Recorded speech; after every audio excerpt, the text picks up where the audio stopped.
I think I could listen to him all day. Amen. That was nice, Lucas. Really nice. So thanks for being here. Welcome. That song that we sometimes end with till we meet, till we meet. Well, here we are. We're here again. And again, this event would not take place if you didn't choose to clear your schedules and be here. So thank you for doing that. It's nice to have you here.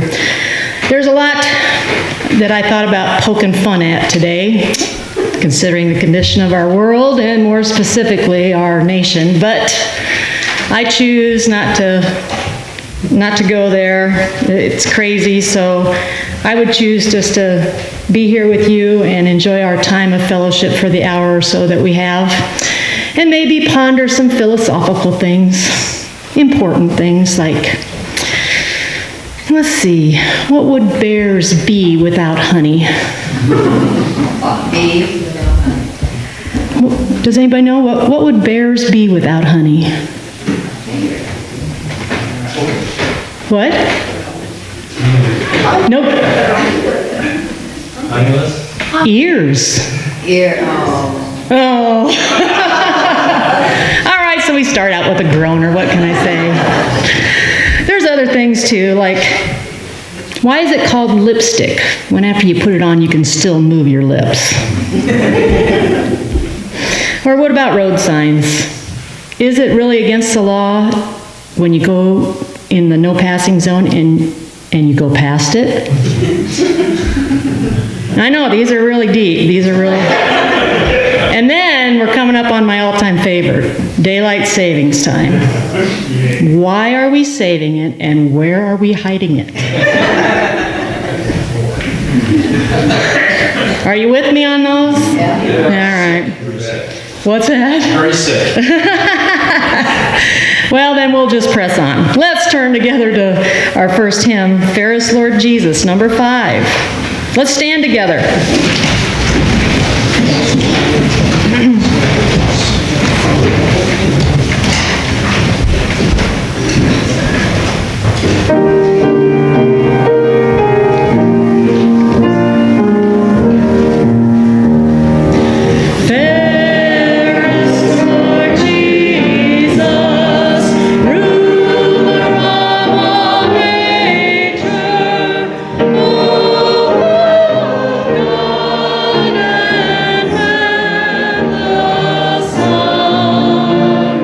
We will watch every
as good as Lucas.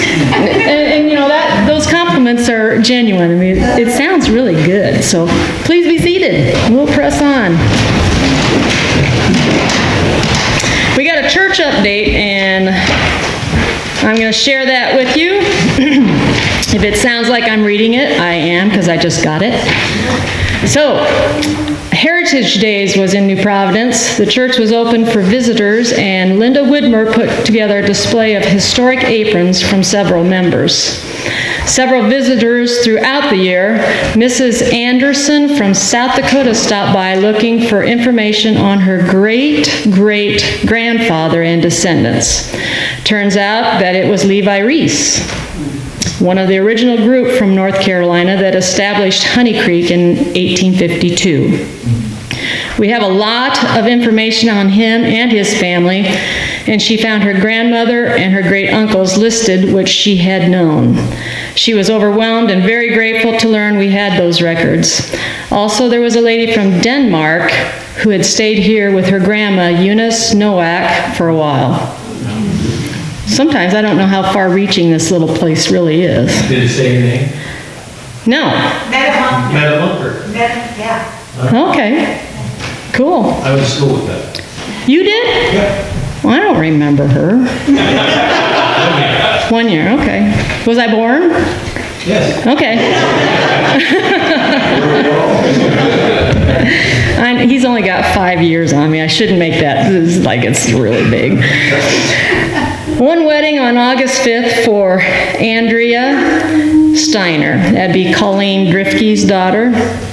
And Seth Kowalik, did I say it right?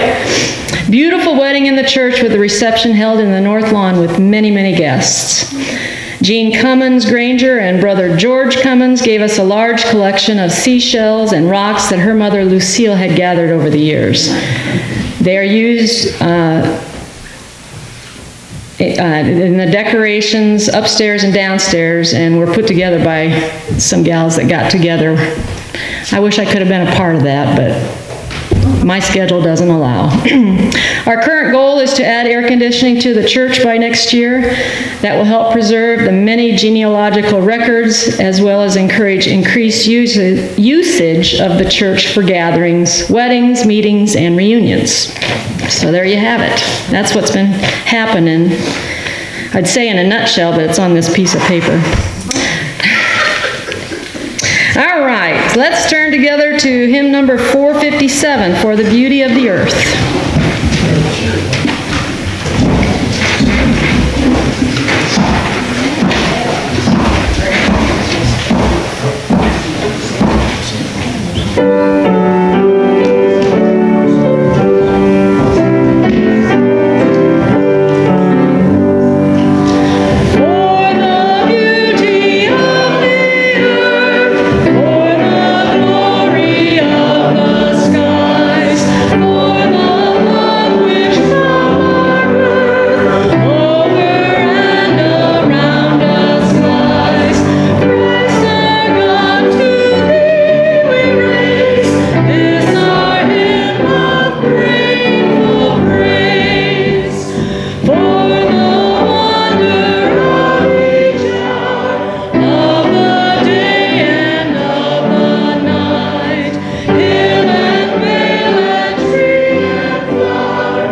Thank you. I like it.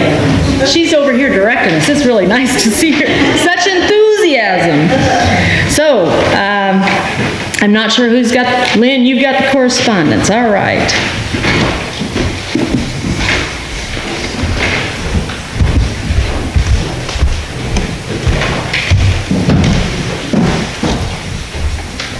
Good morning. Good morning. Got a few notes here, and it's always nice to read these. These are from folks who would really like to be here but cannot attend, so it's nice to hear from them. This is from Mary Louise Lambarkis, Kerman Mary's daughter.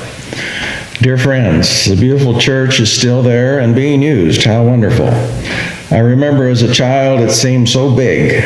Later in my adult life, it seemed so small. How in the world did we have such good meals, Sunday school classes, and fellowship in that small basement space? I'm enclosing some money to help with the air conditioning. I remember when daughter Jackie and Rob Anderson got married and had pictures taken in the northeast lawn. I also remember taking care of Lynn, exclamation point. Now, I'm not sure what that means, but anyway, it's nice to hear from her. This next one is from Phil Clampett, and has a lot to do with the passing of his oldest brother, Lawrence, if you were aware of that or not.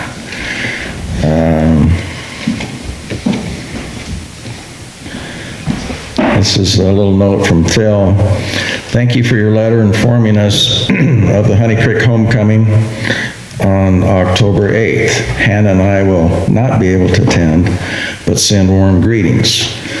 You may be interested to learn that my oldest brother, Lawrence, died on April 3rd, 2017, at age 93.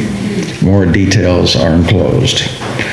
A copy of his obituary written by two of his children, and a 4-page statement of my own memories written several weeks after his death. I was the youngest of 5 siblings and am the only one still living. As an 87-year-old, I am in reasonably good health. Enclosed, please find small donation. Best wishes always, Philip Clampett. And here's a note from Lawrence, or Larry's wife, Jean. This is just to inform you about my husband's passing. He had, the last 2 years, I guess, he had Parkinson's, so it was kind of tough. But he was 2 weeks being shy of 94 years of age. They had 67 years of marriage together. Also, thought you might be interested, it's a little hard to read writing, to know that the poem by Amy Clampett, What the Light Was Like, is being set to music for the Quartet and the DePonte Quartet and Voices. The premiere of this work will be next summer here in Maine. And as they said, obituary and the 4-page letter is here. I won't read all of it because I read so slow it'd be past dinner time by the time.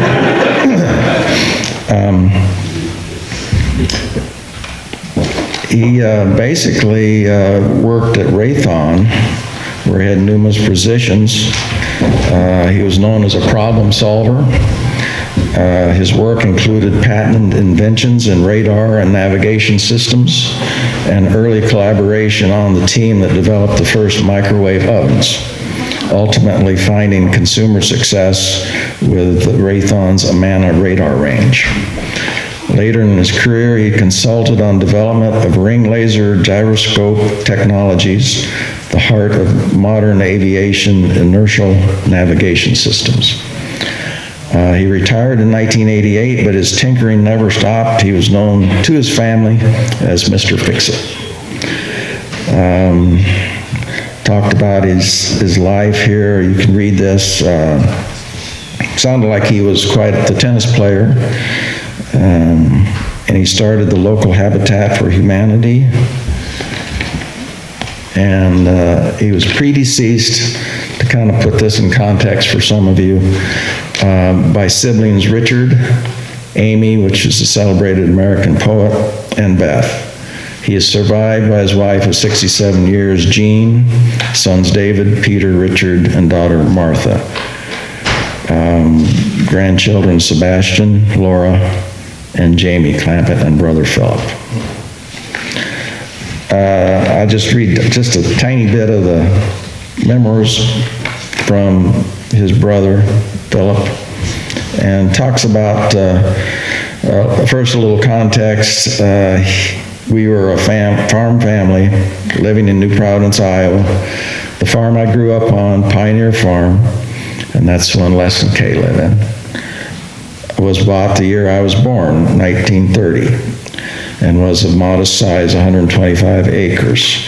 And talked about the chores that they did like everyone else did growing up. They attended Sunday school and church at Honey Creek Friends Church, about a quarter mile from our home. I'm just skipping through this to kind of get most of it.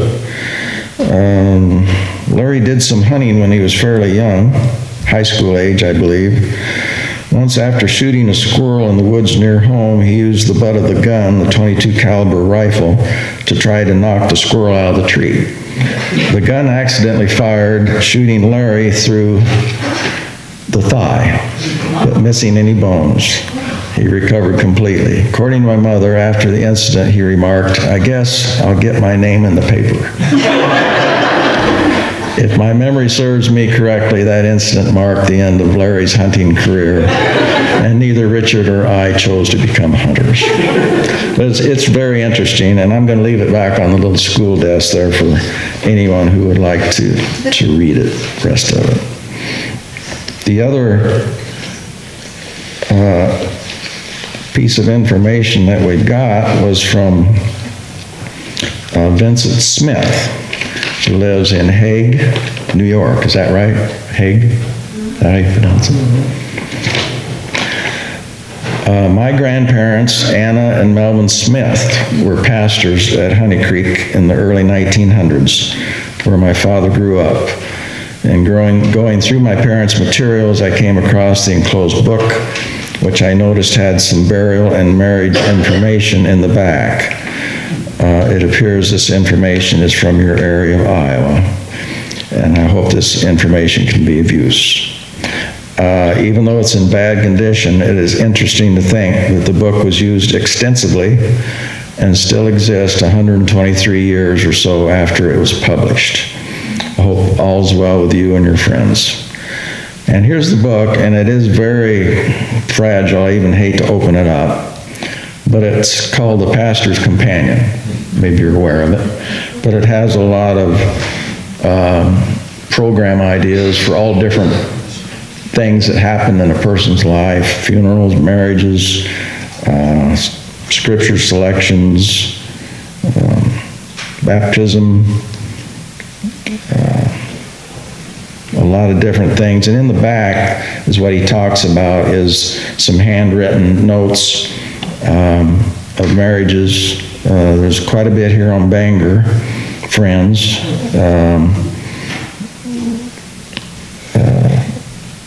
And a little bit on Honey Creek. Mary Martin is in here, 1931. And so it's again interesting, and you're welcome to look at it, but we need to be very careful with it or it'll fall apart. So that's all I had, and we appreciate those notes each year.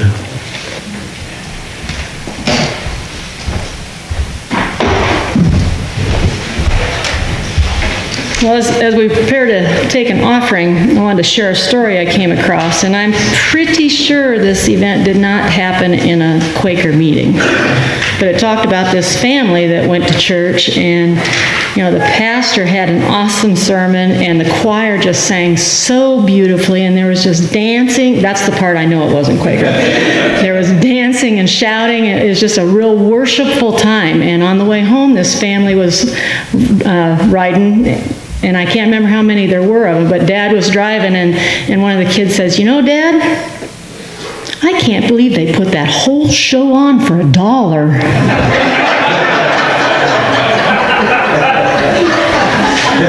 So, you know, perspective is a lot of things, and that was the perspective of this particular little guy. And as we prepare to put some money in the offering plate, you know, keep that in mind. So I don't know who we got, but here we go.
I was hoping you'd take longer to put it in there so we could listen to him play some of it.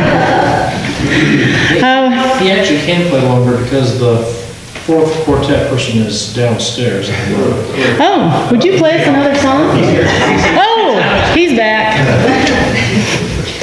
Well, you know, it was worth a try. So we've got a men's quartet, and you're here for that? So it's Justin, and I'm guessing Jim, and John, and Denny? No. No, I'm guessing wrong. Well, you guys get up here, they'll figure it out.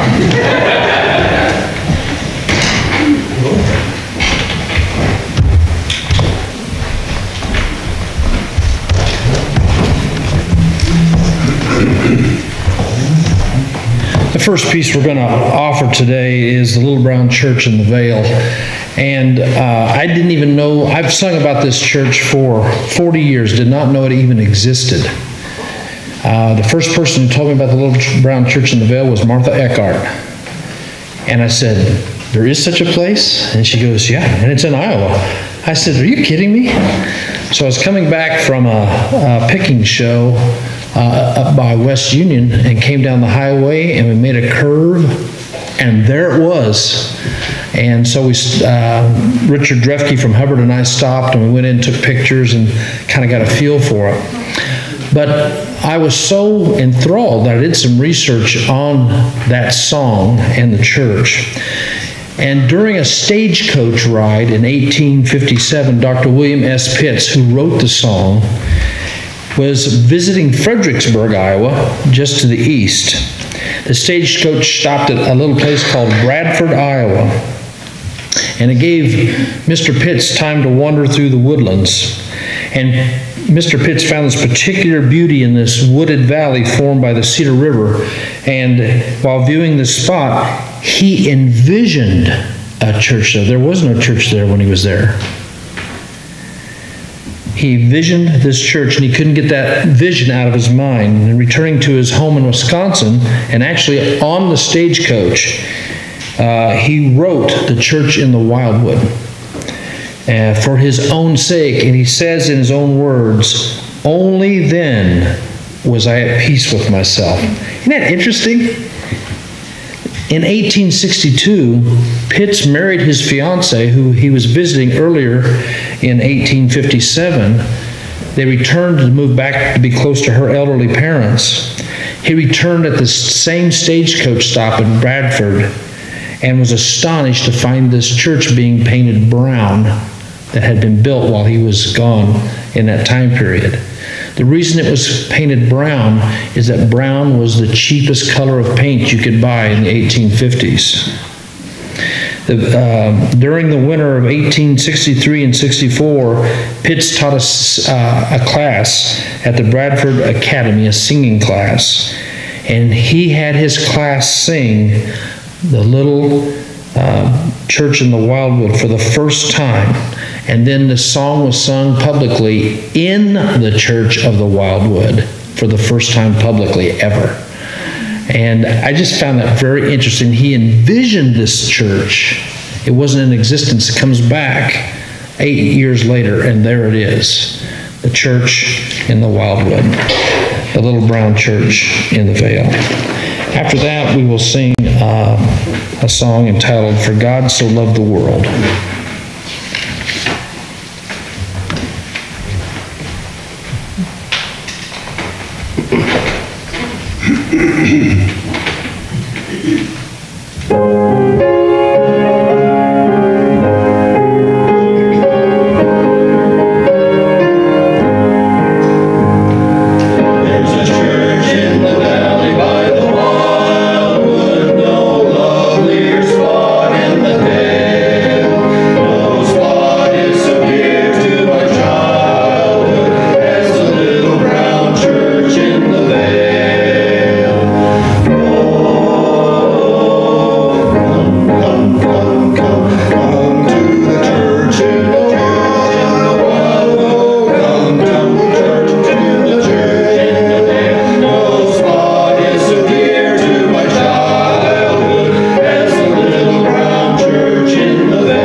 God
Thank you, guys. If you hadn't figured it out, Justin was here, then Denny, then Arlen, then John. Y'all know who they were, right? Okay.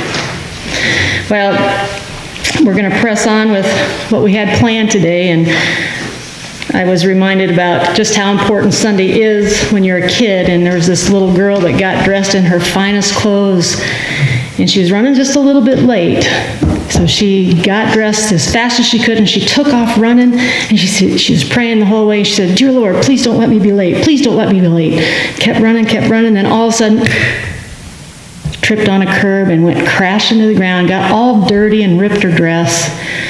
But she got up, brushed herself off, and she proceeded to run again. She kept running. She goes, "Lord, please don't let me be late. But please, don't shove me either." I don't know if that's how Kate feels about being here. For those of you who don't know Kate, I can't say is that I know her either. I think I know her mother and her grandparents far better. But she comes from good stock. And she's a graduate, 2013 graduate of, I want to say just Goshen College in Goshen, Indiana. And she majored in Bible and religion.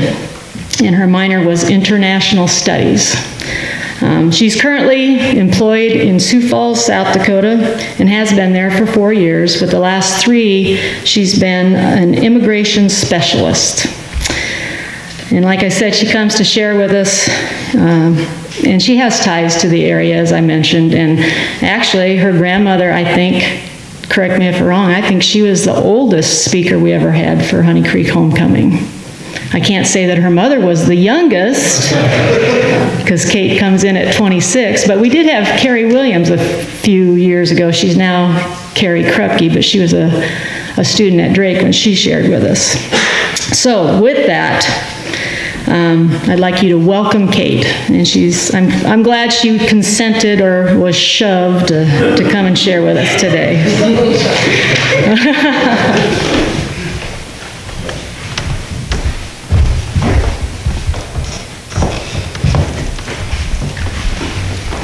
Hello, thank you for having me this morning. So I would like to start by reading a little scripture first. This comes from 1 Samuel chapter 3. Now the boy Samuel was ministering to the Lord under Eli. The word of the Lord was rare in those days. Visions were not widespread. At that time, Eli, whose eyesight had begun to grow dim so he could not see, was lying down in his rooms. The lamp of God had not yet gone out, and Samuel was lying in the temple of the Lord, where the ark of God was. Then the Lord called, "Samuel, Samuel!" And he said, "Here I am," and ran to Eli and said, "Here I am, for you have called me." But he said, "I did not call you. Lie down again." So he went and lay down. The Lord called again, "Samuel, Samuel." And Samuel got up and went to Eli and said, "Here I am, for you called me." But he said, "I did not call you, my son. Lie down again." Now Samuel did not yet know the Lord, and the word of the Lord had not yet been revealed to him. The Lord called Samuel again a 3rd time. He got up and went to Eli and said, "Here I am, for you called me." Then Eli perceived that the Lord was calling the boy. Therefore Eli said to Samuel, "Go lie down. And if he calls you, you shall say, 'Speak, Lord, for your servant is listening.'" So Samuel went and lay down in his place. Now the Lord came and stood there, calling as before, "Samuel, Samuel." And Samuel said, "Speak, Lord, for your servant is listening." Then the Lord said to Samuel, "See, I am about to do something in Israel that will make both ears of anyone who hears of it tingle. On that day I will fulfill against Eli all that I have spoken concerning his house, from beginning to end. For I have told him that I was about to punish his house forever for the iniquity that he knew, because his sons were blaspheming God, and he did not restrain them. Therefore I swear to the house of Eli that the iniquity of Eli's house shall be expiated by sacrifice or offering forever. Samuel lay there until morning. Then he opened the doors of the house of the Lord. Samuel was afraid to tell Eli of the vision. But Eli called Samuel and said, "Samuel, my son." He said, "Here I am." Eli said, "What was it the Lord has told you?" "Do not hide it from me. May God do so to you and more also, if you hide anything from me all that he has told you." So Samuel told him everything and hid nothing from him. Then he said, "It is the Lord. Let him do what seems good to him." As Samuel grew up, the Lord was with him and let none of his words fall to the ground. And all of Israel from Dan to Beersheba knew that Samuel was a trustworthy prophet of the Lord. The Lord continued to appear at Shiloh, for the Lord had revealed himself to Samuel at Shiloh by the word of the Lord. Holy wisdom, holy word. Thanks be to God.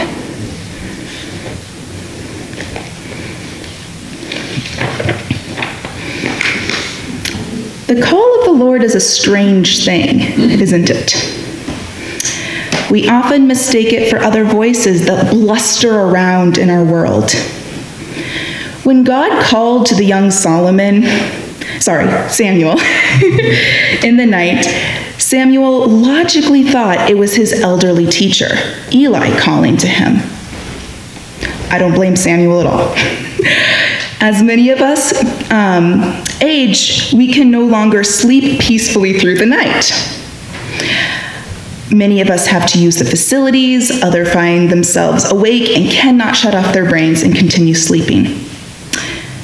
The text of 1 Samuel chapter 3 says that Eli's sight had begun to grow dim. If Eli was going blind, I wouldn't be at all surprised if he often called to Samuel in the night to help him with whatever kept him from sleep. But with guidance, we can sometimes hear the call of God more clearly. This story has become more meaningful to me in the last year and a half. I've spent most of my life fascinated by all things African and the French language. I was blessed with the opportunity to study abroad for 5 years ago in West Africa, where I was able to practice my French. However, I had always dreamt of going to the Democratic Republic of Congo. West Africa, while a very valuable and wonderful experience, was just the closest I could get to the DR Congo while looking at study abroad options. But where does my fascination with the Congo come from? I blame my father. As a young man, he lived in northeastern DR Congo, then called Zaire, for a few years. I grew up in a home decorated with oil paintings, statues, even a couple of elephant tusks that he had brought home as memorabilia. I wanted to see this land of mighty rivers and red earth. But about 2 years ago, I made peace with the fact that I would just never be able to go. Then one Sunday, a fellow churchgoer at our local Mennonite church in Sioux Falls approached me. He was on a missions committee for our 9-state regional conference. The committee had been talking about trying to rebuild relations with the Mennonites in the Congo, relationships that had been neglected and dwindled over the past 2 decades. He wanted to nominate me to be our representative. He said he wanted me to go because I was young, a woman, and spoke French. This was important to him because he knows that young Congolese women make up the largest demographic of the Mennonite church worldwide. That's right, if you were to randomly select a Mennonite from the world's population, you'd almost certainly pick a Congolese woman. He wanted to make sure our representative was someone that these Congolese Mennonites could relate to. He had no idea that I'd been dreaming and yearning for years to go to this country. Of course, I told him he could nominate me. Still, I was surprised when a few weeks later he informed me that the committee had chosen me and could I be ready within 6 months. I hesitated accepting the offer. I feared that I'd accept for the wrong reason. Was I eager for this opportunity so I could have a free trip to my biggest bucket list item ever? Or was it to learn about a different culture, build stronger international relationships, and witness the work of God? I just wasn't sure. So I sought counsel from friends. One wise friend in particular helped me a lot. She said to me, "So, you've had this desire in your life, you've had this desire all your life to go to this place that everyone else fears and refuses to go to. You've spent years learning French and studying African cultures, including visiting West Africa for 3 months. You work with refugees and have a natural ease of connecting with our African clients. And your church approached you with this offer without you doing anything to seek it out. Kate, how on earth can you not see this as God at work? God has placed this country and its people in your heart, has prepared you for years to make you suitable for service, then presented you with the opportunity. You have to go."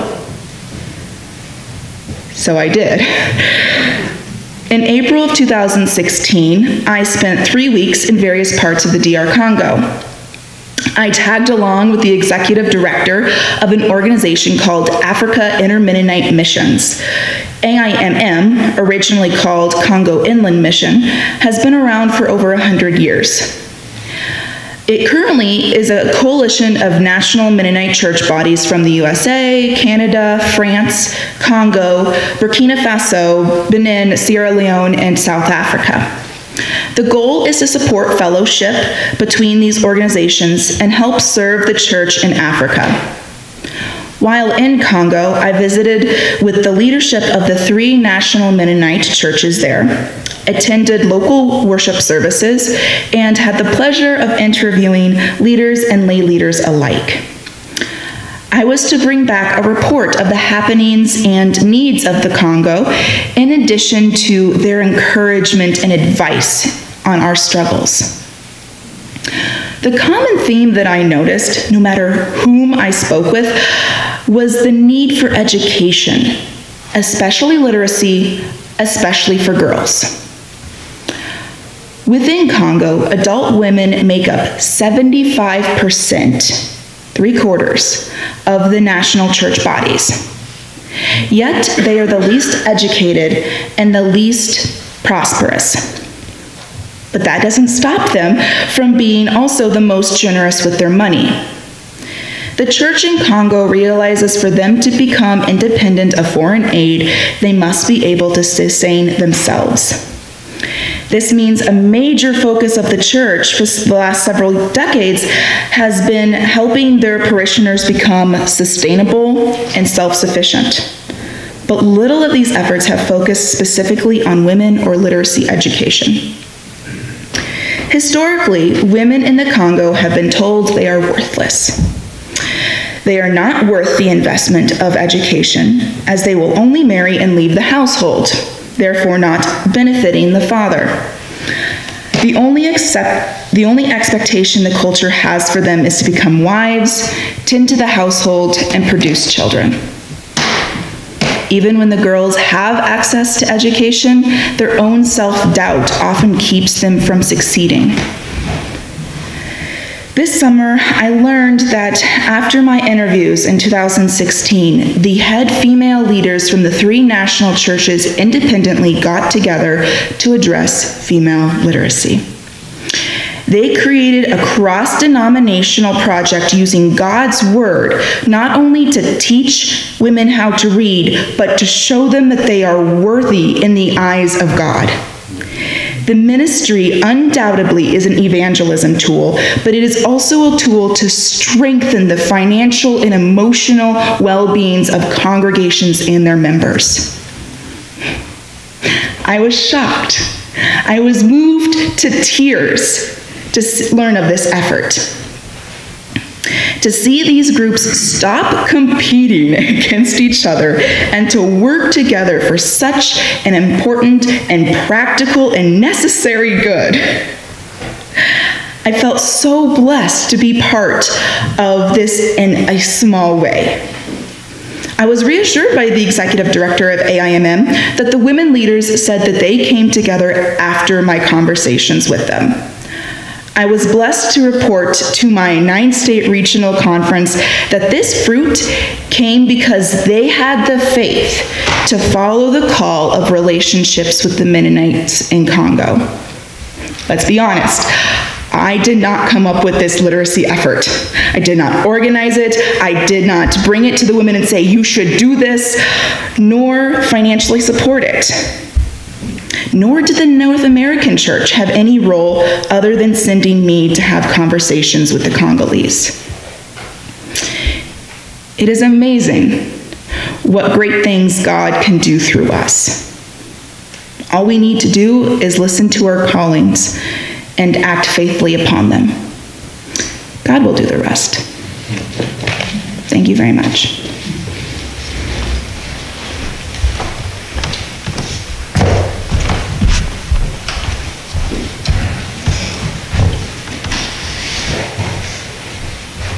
Thanks, Kate. I'm glad you felt the shove, or however you want to put it. I appreciate that.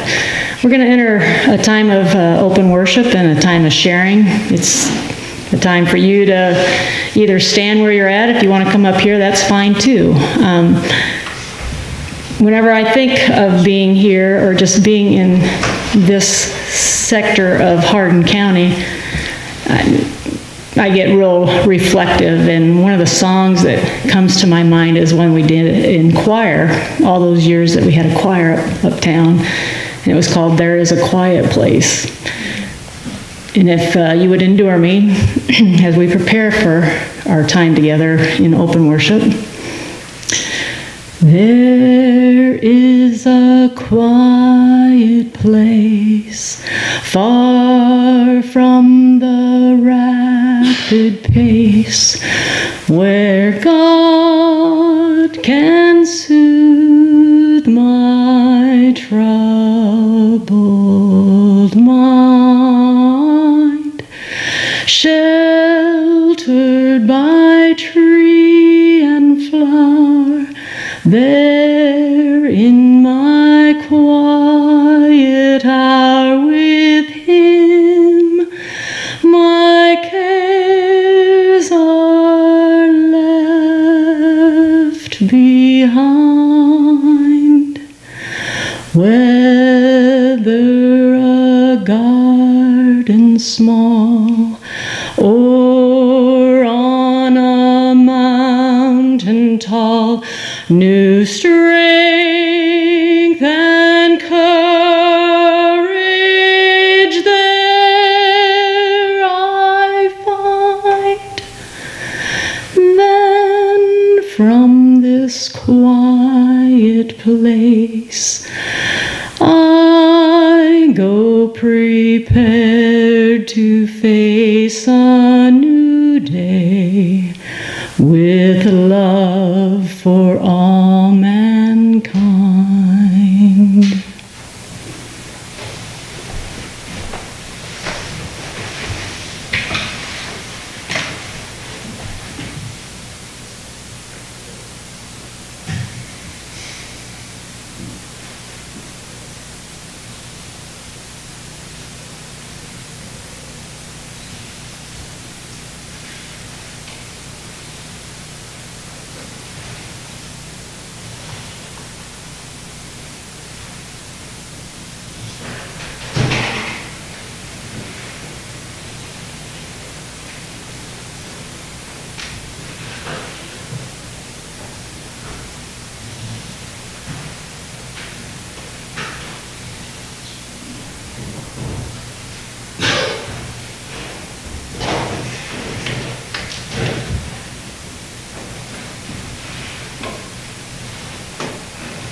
Sometimes I wonder if it's worth it to keep the effort of having homecoming.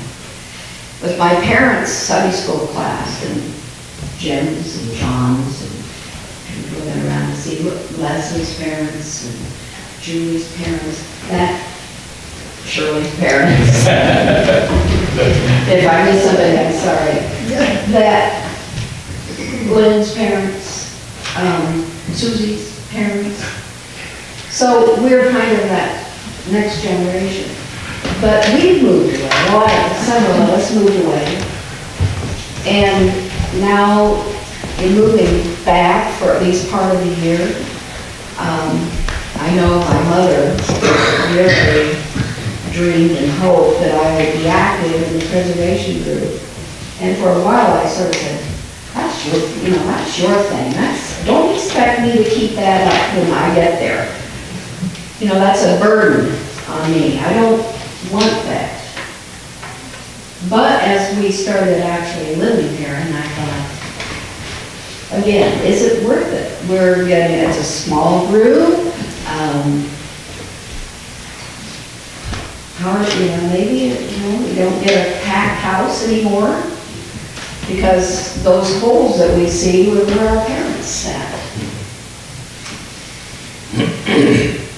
We still have some members of that class, or close to it. Maybe you were in a younger group.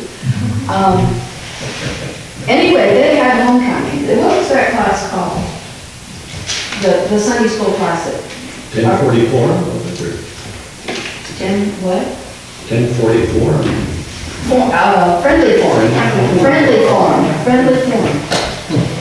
And they send out these letters to all the people who moved away, and you see some of the results of these letters that come. It's still worth hearing from them.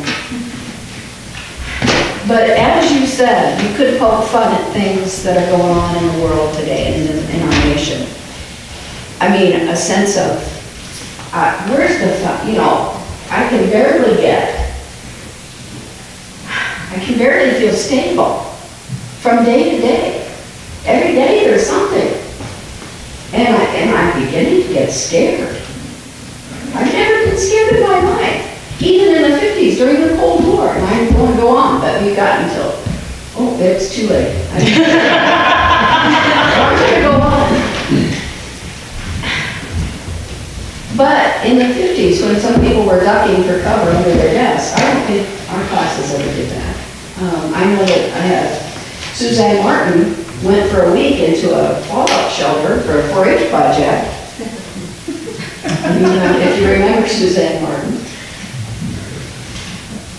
But if I don't pay attention to what those pioneers brought here to this spot in Iowa, it's still part of me, and if I don't keep that alive, I have no hope at all. I mean, I can become a modern Christian and thinking your past doesn't have anything to do with who you are as a modern Christian. But I don't believe that. I don't believe that at all. If I hadn't had this foundation to stand on, and share the light that they walked in, to walk in today, I'd be sorry, I'd be sad, I don't know where I'd be. So, the Honey Creek Preservation Group continues to exist. We continue to work, we continue to try to be a place where people can store their family records so others from, where was that, Denmark? Denmark, yes. From Denmark can come back and read stories. And I continue to, anybody that has clippings or anything that you want to go into the scrapbooks, I have started helping out with that, and Shirley helps with it. One of the two of us, if you have something you'd like in the scrapbook, make sure you get it. Continue to support us. Once the air conditioning comes in, I'm real excited about that. We can have even more opportunities for serving God and following the call. And I'm very proud of her. Thanks for listening.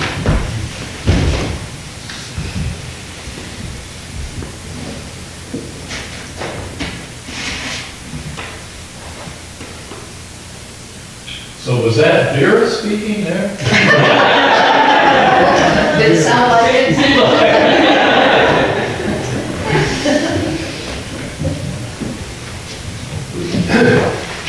Might have been J.U., I don't know. Didn't know him.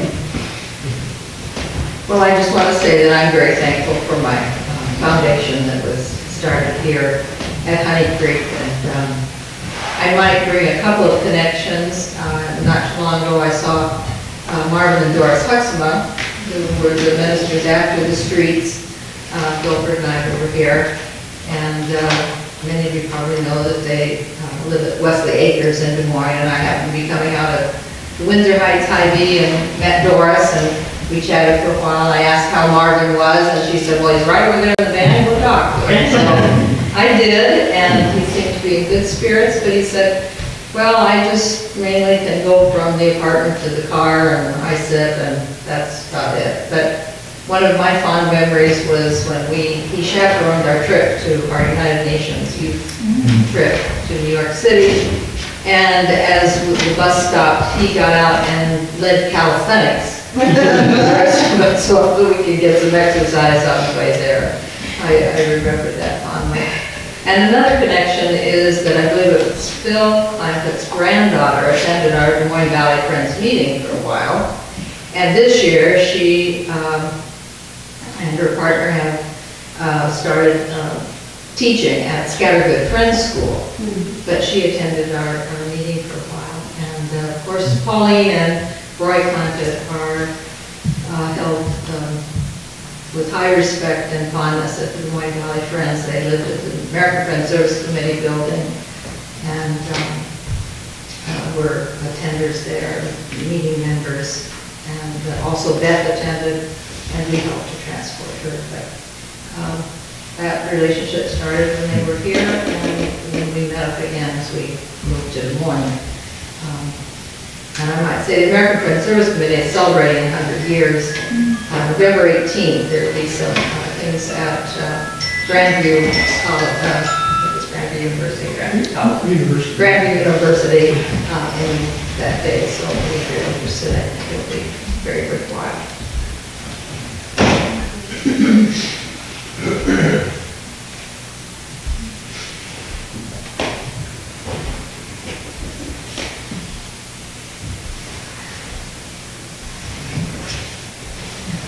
Hi, I just wanted to share a couple of things. If you don't remember me, I'm Jean Meeker, the third girl. And as I sit here, I think of two things. And I'm glad you said Gilbert's name because I can think of his name. But I was little like these girls, and he was my pastor. But I have really sweet memories of him, and one of them was my birthday, after my birthday, and I used to. And we went through the line out there, you know how he did. He always recognized your voice. He always knew who we were. And he shook my hand and said, how are you? And I said, well, I got a sweater for my birthday. And he went, he felt it all over. Oh, that's beautiful. That was just one of those really sweet memories that you have from being little like this. And the other thing, at our class reunion earlier this year, I was talking to Jack Martin. And when I was in fifth or sixth grade, which is about the last year I was here, I had Sunday school class with Jack and Harris Clempitt and Linn Reece, and the teacher was Wally Martin. Now I was the only girl. There was, who else was in that class? And there were 5 boys and me. And Wally was the teacher. And I said to Jack at the reunion, I said, well, I was the teacher's pet because I was the only girl. And Jack looked at me and said, no, you were teacher's pet because you were the only one that acted like you wanted to be there.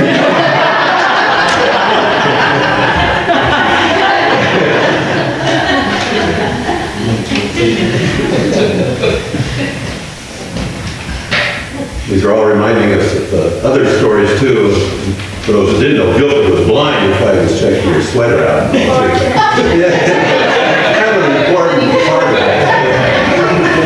But we would go through and shake our hands. I was, I think, just a little baby when he came. And so for 14 years he was my pastor. And he, since I was a little baby, when he came, I was Johnny. And even as an adult in your meetings, I'd shake his hand. Hi, Johnny. Still Johnny. And you talk about Martin Huxma then and leading calisthenics. I don't know if Jim will remember, but he came in the summer. I think it was probably early on, probably that same summer that he first came. We had a youth party over at the swimming pool at Hubbard, and he still talks about how he tried to drown me. Maybe you weren't in on that. But that's fun, and I think it was just kind of sort of to get acquainted and all. And I might just share at this point, and I want to share at some point, about the benediction song you find in your program. That was, I've told you this for several years now. We've sung it at the close here. I asked if you could, and you favored me with that. But it means a lot more to me now than it did when I was a little kid going to church here. The words, I just wanted you to be able to see the words. It's so appropriate. Judy talked about how we used to sing till we meet, till we meet. This one that was at the close of the church. And when you read the words, I want you to think about how we would be leading worship. And going out from here, the first verse, the second line, the second score there, it says, with one accord, our parting hymn of praise, we stand and bless thee. And, Linda was going on about all the things going on in the world, what Judy referred to that earlier today too. The very last verse, and I'll start there again in the second chorus. Then when my voice shall bid our conflict cease. Of course, that's the end of life, as it goes on. Call us, O Lord, to thine eternal peace. Those words in this song just grown on me, mean an awful lot. That's why I like to share them. That's why I put them in the program for you today. So when we do that closing hymn, you can sing along with us or just listen to us. But at some point, read through those words. I think we only sang the first verse every time to close the worship service. That's what I remember. It's quite a song. We learned that benediction is a blessing. And this is from a book that my mom had at home. That reminded me of it. So.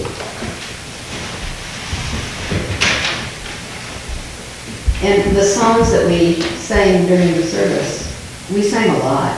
And For the Beauty of the Earth, I do believe that was one, during Bible school, Guilford's job was to teach us a new song. We memorized the song.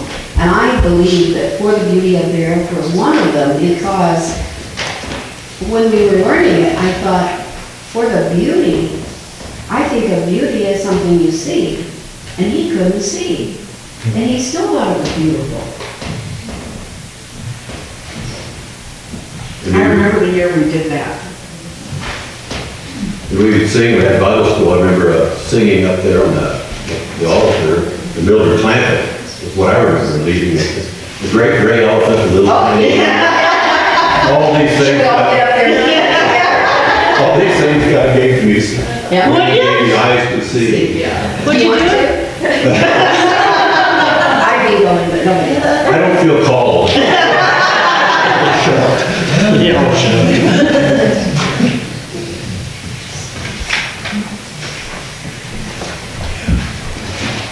It would be fun just to continue on.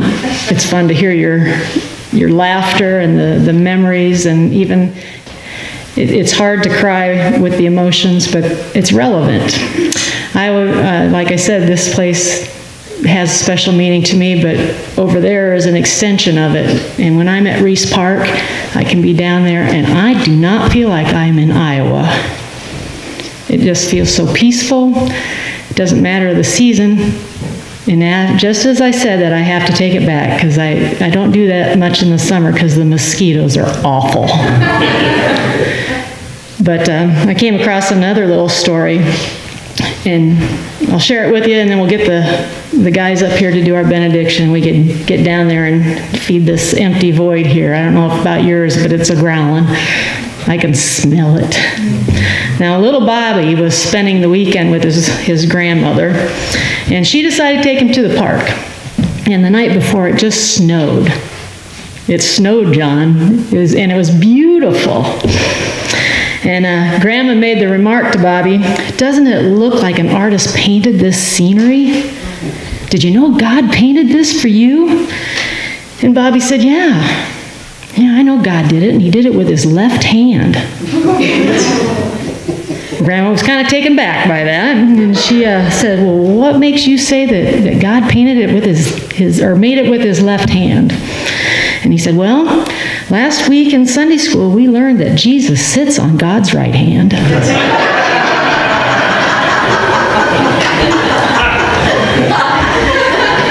So guys, if you would come close this time with us, and we will convene downstairs for our eats.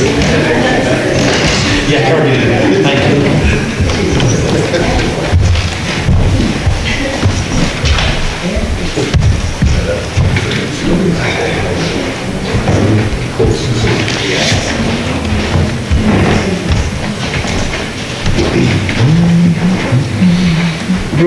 Rufus Jones said, "I pin my hopes on the small, quiet circles of transformation."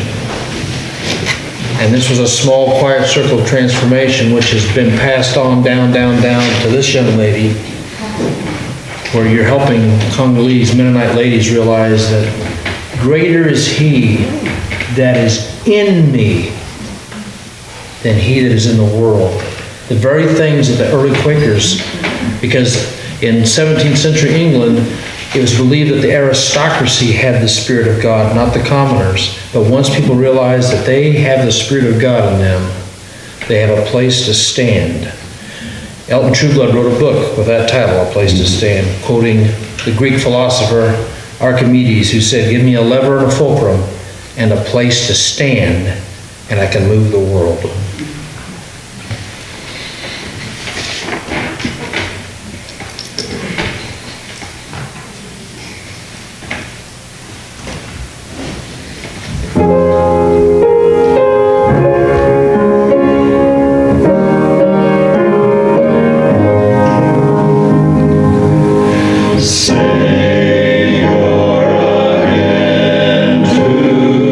Thy dear name we reverence.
there any volunteers? Sing. Shall we sing? What do you want to say? Praise God. All right, let's stand and sing Praise God. Yeah,